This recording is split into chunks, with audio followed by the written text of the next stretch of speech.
So here we are again. It's your favorite, or maybe soon to be favorite, ataxia patient, Uncle B. And today I'm going to review some of the things that I use on a daily basis and probably go on about some nonsense just to help myself vent, practice talking, and let you know we're all together in this thing. So, I don't know what's more important. This gizmo, hello, oh no. So obviously, right? It's a shower handle. I got three of these from Walmart, like online, not even in the store, and they were on sale for like $12. So I got three of them. Right? There's one that helps me get in the shower. There's one like on the front, not the front wall, but the long wall, and then there's one on the back wall. This way, no matter where I turn, I don't have to lean against the shower wall because I feel like I don't know what I feel like, but I don't feel good. Showering is probably one of the most terrifying parts of my day. Um, and frustrating because I know how to take a shower, been doing it for 50 friggin' years, but now it's become death defying. So adapt and overcome, right? I also got like a shower stool, not a shit, but like something to sit on in the shower for when I feel a little weird. And it's also just a good place to like put the shampoo and the soap. I don't have to go across the tub, or whatever. I can get everything right there, which minimizes how much moving I have to do in the shower. Of course, I have a non-slip, mat thing too, but the handle, really gives me some confidence and some security. You can't use it for exercises. It's not there to support all your weight. It's just there to give you some confidence. The only thing to keep in mind if you do consider getting a couple of these is the size of the pad thing here. If you have like small tiles, you know, pennies or one by ones or two by two or whatever, the grout lines may provide good suction. You push it against the wall and then you put the lever down and it sucks up. Um, so it really only works, the tile has to be as square as the thing is round, if that makes sense. This way you get a solid seal. If you try to seal it over a grout line, probably won't work. All right. But otherwise, it works great. And I haven't looked into something for different scenarios because this one meets mine. Um, I guess you could search, you could look. Just, don't make it feel like uh doesn't exaggerate your handicap or disability. It's something to help me feel normal. In the beginning, I didn't want to get this, I didn't want to get that because I felt like it was obvious, it was an indicator that I'm less of who I used to be. Where really it's complete opposite. Once you start accepting and understanding what's happening, you realize that you just need tools to help you get through the day. So the shower handle, no brand in specific, even though this is a MHI. I don't know. But it's nice, it works. I dig it. It's got a little grippy stuff here, very easy to install. And like I said, on I think it was Walmart.com, very affordable. Like no big deal. And then sometimes your insurance pays for that stuff too, but I don't know, that's a racket. The second thing that I can't leave the house without is obviously a cane. You know, in particular, or a walking cane, walking stick, whatever. This is the third one that I've purchased. It's called a Big Alex. I don't know if you can see the name there or not, but it's a Big Alex. It's got a nice handle. It's, made for grown-ups, or people that need some more support. It is collapsible, like most canes these days. This stuff unfolds, and then this has one, two, three, four, five, six, seven different locking positions, and then a nut here. So it gets pretty small, and it also gets pretty big. Um, it came with 2 feet. You can see my reflexes too. That's another thing with this stupid disease. Um, I can just like gently graze something and I freak out like a bomb just dropped. I don't know. We're working on that. Uh, it comes with 2 feet, your normal, single thing. And then let me put this down. It came with also this Bigfoot, it's a Sasquatch. It came with this big one, which is nice. It's made to just, support your cane, and it works well, except that even though it's, I don't know, maybe a half a pound or something, it feels real heavy on the bottom of the cane. So it doesn't work well for me. I wish it did, but I'm very happy with this cane, this Big Alex. Also, because it's kind of cool. It has a little light on the front to help you, through the night or in dark places. And then it has a light on the bottom to light up where you're walking. And then if you push a button again, it lights in front of you and behind you. So, what I'll do now, which is a reason why I'm in the dungeon, I'll try to show you um, how well the light works. We'll turn off. There's some light coming in from the you know door and window. I can only get it so dark. I'm not gonna break out all kinds of stuff and whatever. So let me try to get up here, turn these lights off, get the cane and where I could grab it here. I'll get these lights off and then show you. Maybe this is better down here, and then show you um, the light. So here we go. All right, getting up. Nose over toes, right? You got to lean forward a little bit to get up and not feel like you're losing your shit. All right. So, lights off. Here we go. All right. So, here I am.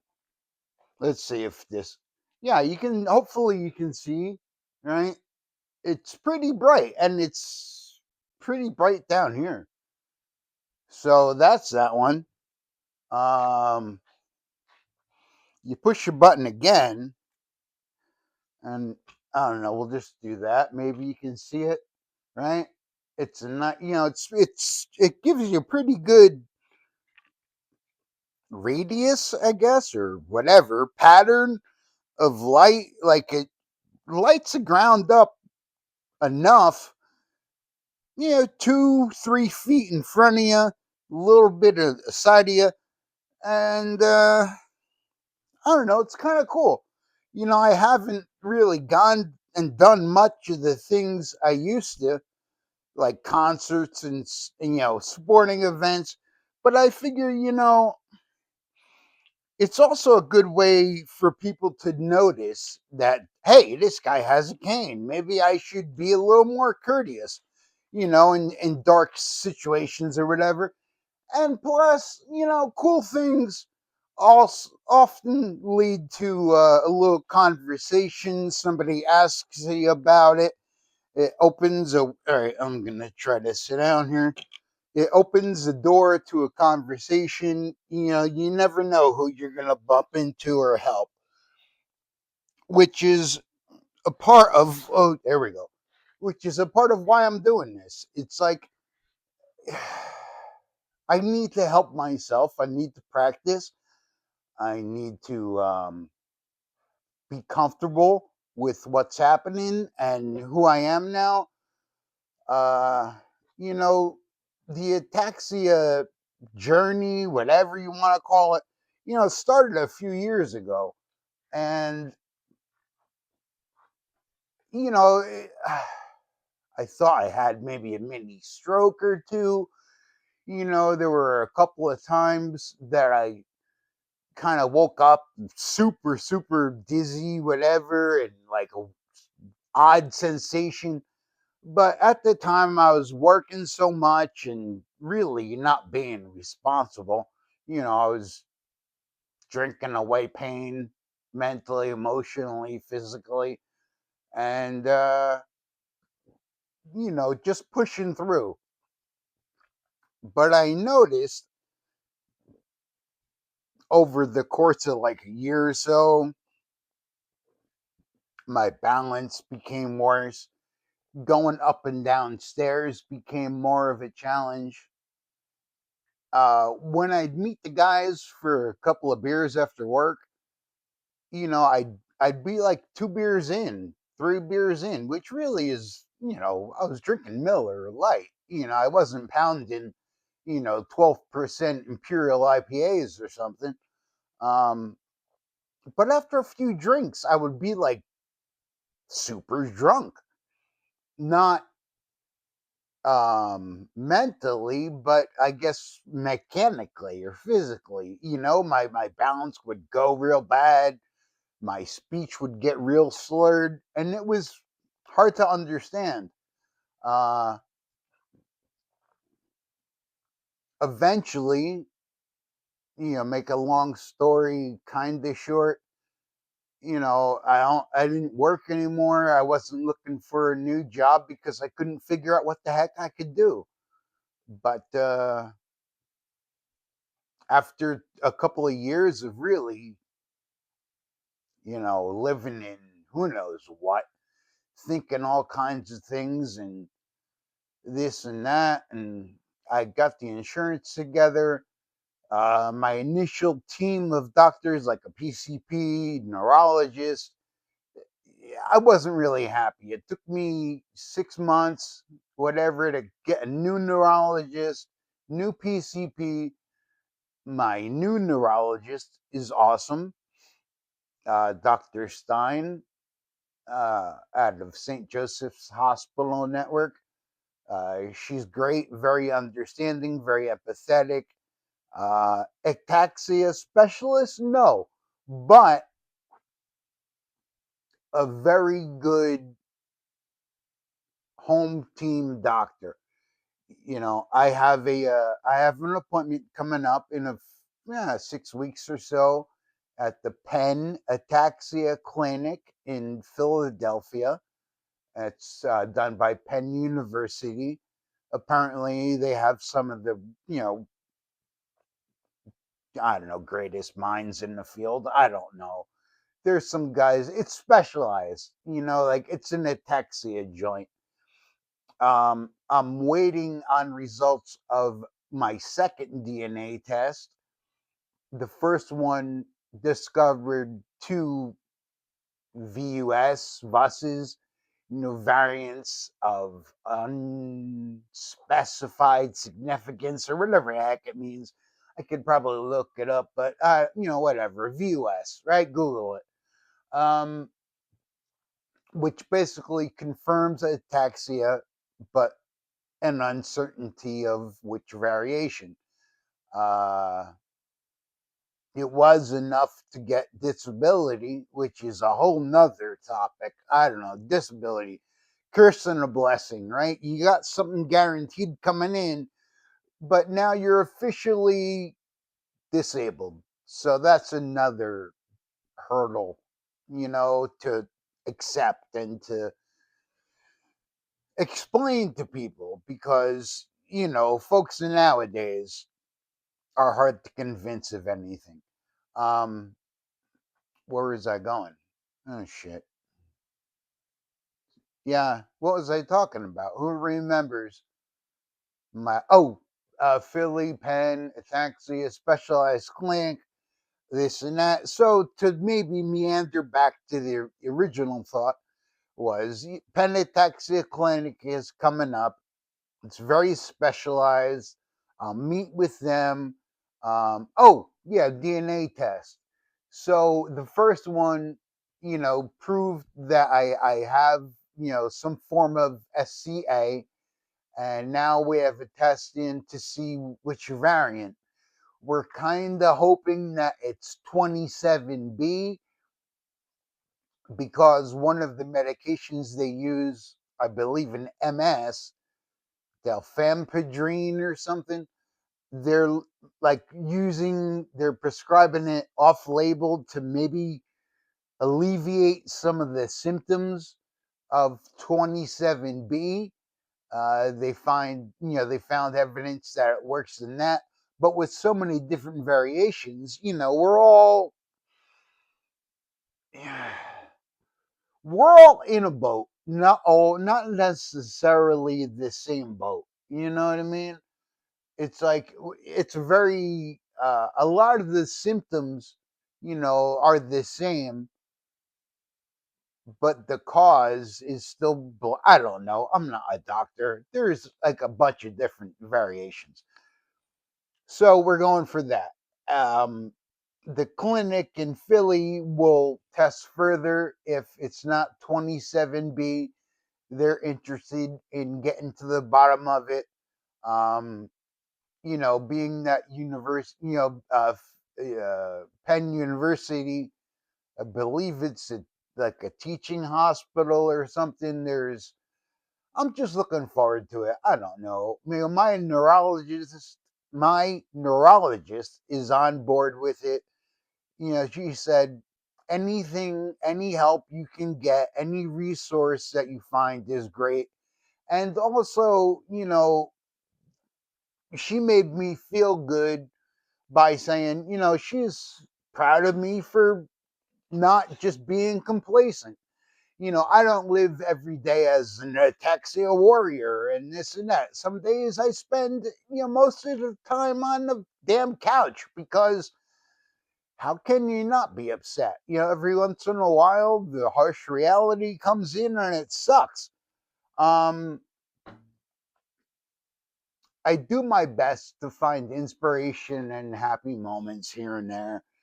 As we all should, regardless. You could be 100% healthy, but you got to find inspiration in something. Um, get a hobby, anything. Like I got back into baking cookies because I figured it wasn't that difficult. Well, even though I cooked for most of my life, making a stupid batch of cookies is challenging, but I get it done and I get the reward of delicious cookies. Um, and then also, I do enjoy reading. I I enjoy things on my terms, which I guess is stupid to say. We all read what we want to, but I'm a fan of things I can relate to, either near future, real life, or in this case, Charles Bukowski, Uncle Hank, Mr. Chiansky. Um, he was a role model for a big part of my life for the wrong reasons until I learned the right reasons. Like a lot of successful writers, the guy had problems. But when I lived in LA, I kind of lived in the old stomping grounds and, being close to Skid Row. I was downtown. I didn't live in Skid Row, but it wasn't far away. And Skid Row is a place on a map. Like there's a Skid Row Housing Authority, which is kind of a joke because it's mostly tents. But when I was drinking, I'd go to a lot of the same haunts and this and that and blah, blah, blah. And it was kind of neat to walk in his footsteps. I've read most of his stuff. And his one and only screenplay Barfly with Mickey Rourke and Faye Dunaway is a great movie for, I don't know, artists, alcoholics, recovering addicts, whatever. You just need to see a taste of dirty living. Yeah, it's a good one. But his writings are very good. As much as he will just be on booze fueled blatherings, and some stuff is a little uh gritty, but this book, it's called Sifting Through the Madness for the Word, the Line, the Way. And it's a newer collection of poems that were unpublished you know prior. It's pretty big. I'm on page 393, not because there he is, not because I read 392 others, but this is a great little passage. So uh I guess, because I need to practice reading aloud, and this is one of my favorite things he's ever written. It's pretty good. It's called Nobody But You. So I'll try to read this thing here now. So Nobody But You by Charles Bukowski, from Sifting Through the Madness for the Word, the Line, the Way. All right? Okay. Nobody but you. Nobody can save you but yourself. You will be put again and again into nearly impossible situations. They will attempt again and again through subterfuge, guise, and force to make you submit, quit, and or die quietly inside. Nobody can save you but yourself. And it will be easy enough to fail so very easily, but don't, don't. Just watch them, listen to them. Do you want to be like that? A faceless, mindless, heartless being? Do you want to experience? Do you want to experience death before death? Nobody can save you but yourself, and you're worth saving. All right, nobody can save you but yourself, and you're worth saving. It's a war not easily won, but if anything is worth winning, then this is it. Oh, but if anything is worth winning, then this is it. Think about it. Think about saving yourself, your spiritual self, your gut self, your singing magical self, and your beautiful self. Save it. Don't join the deadened spirit. Maintain yourself with humor and grace. And finally, if necessary, wager your life as you struggle. Damn the odds and damn the price. Only you can save yourself. Do it. Do it. Then you'll know exactly what I'm talking about. So, did Uncle Chuck have ataxia? No. He had his own problems.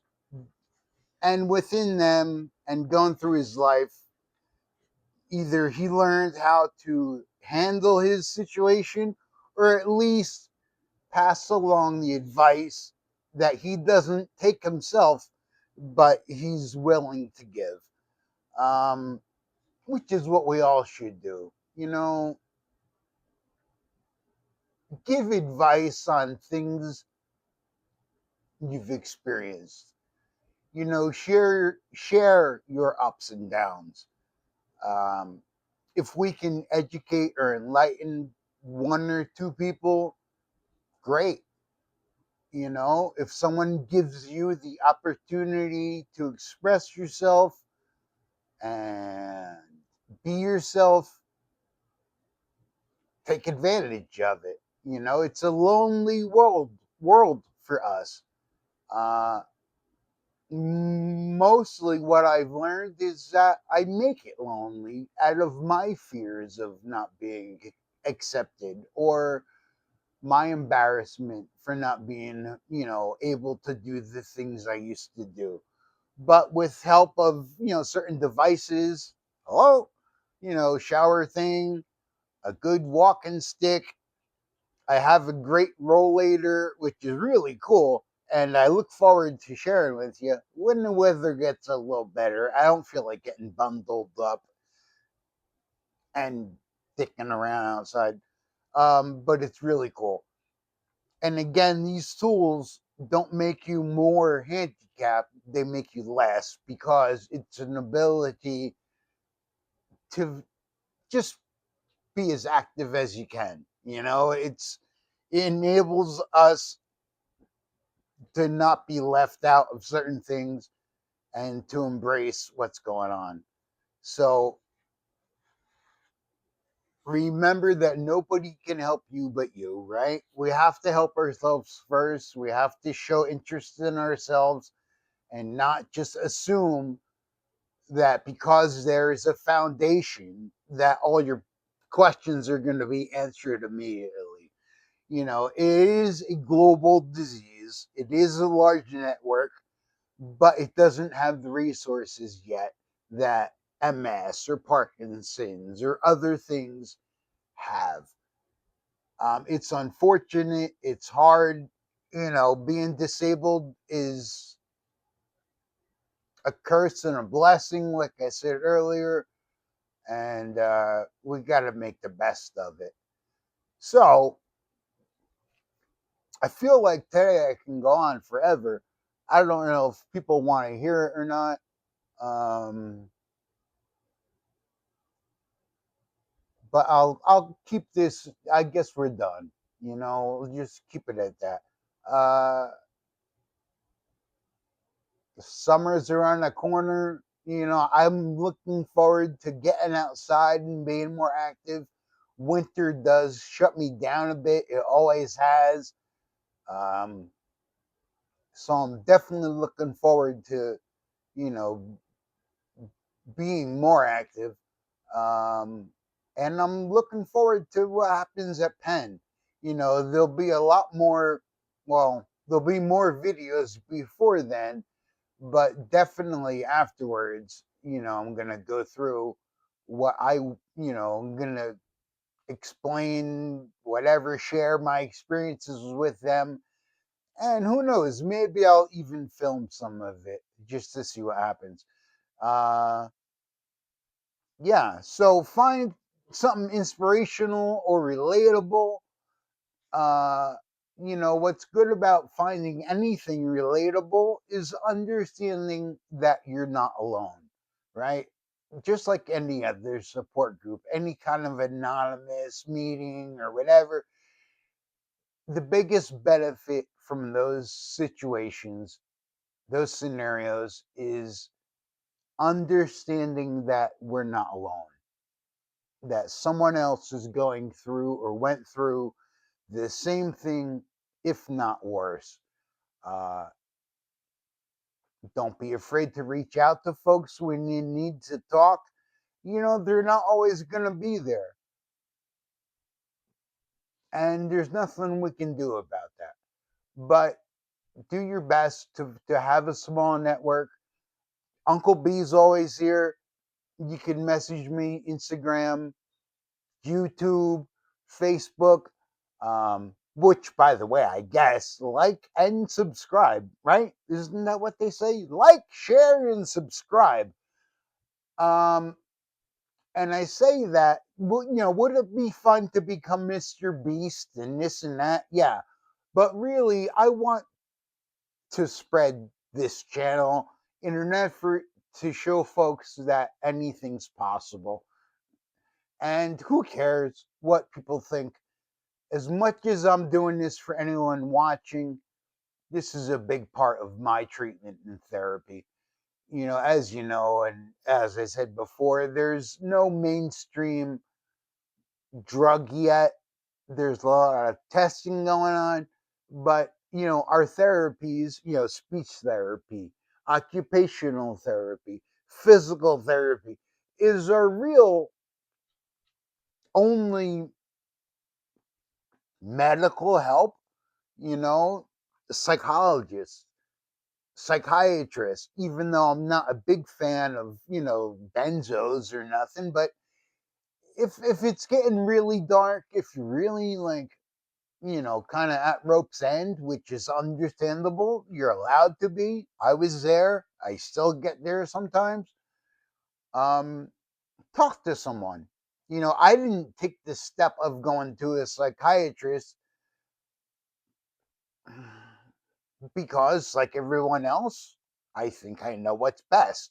But I did speak with my neurologist a little bit about how I was feeling, and she got me on a low dose like Lexapro, and it helps a lot. It took a month or so, but my clouds aren't as gray. It's like partly cloudy versus mostly cloudy. Um, and that, it's enabled me to just be more of who I am and not who the disease is. Who the disease is. Um, and it's all right. Just be careful with self medication. I used to drink a lot, and in the beginning, folks thought that I had like wet brain. Like the first neurologist was like, "Oh, well, how much did you drink?" I'm like, "Look, I drank, but I didn't drink before or during work. I didn't need a drink in the morning. I just didn't know how to deal with anything unless I was kind of drinking."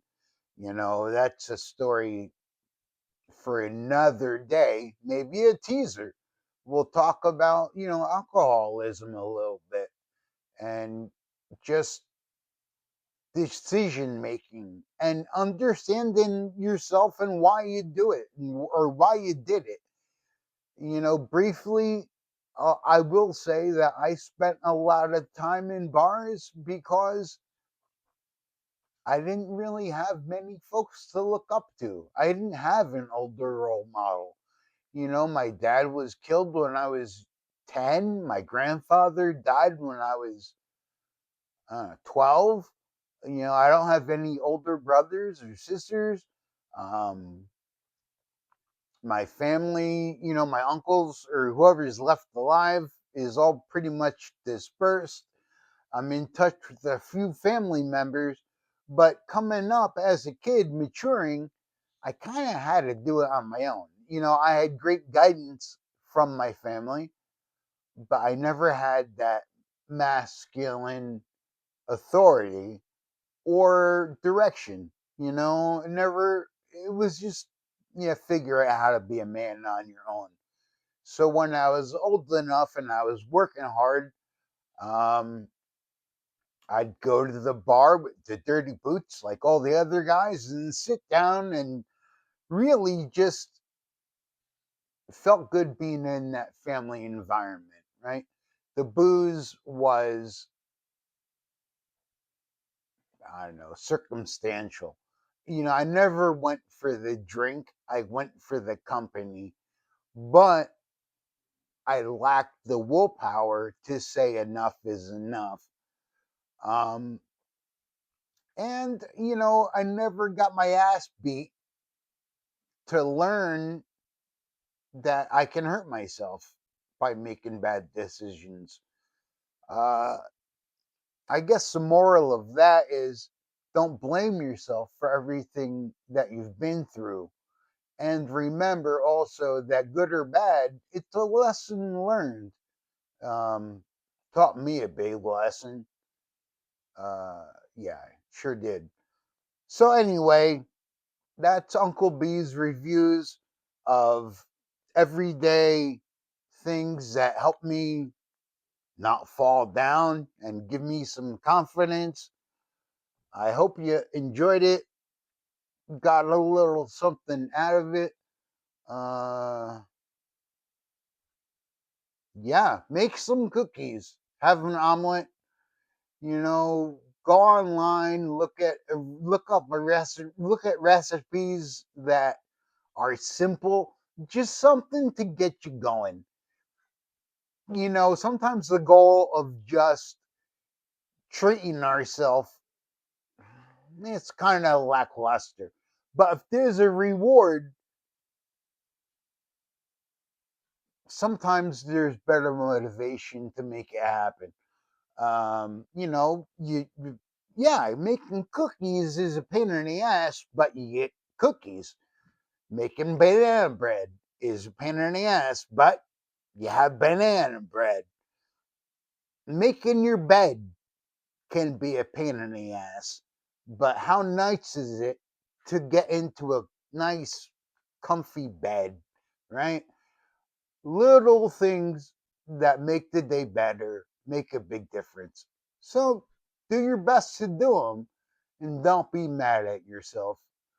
All right. Well, have a great one. Let's see if I can figure out how to get this up online. And hopefully, this one came out all right. All right, guys. Take care. See you soon.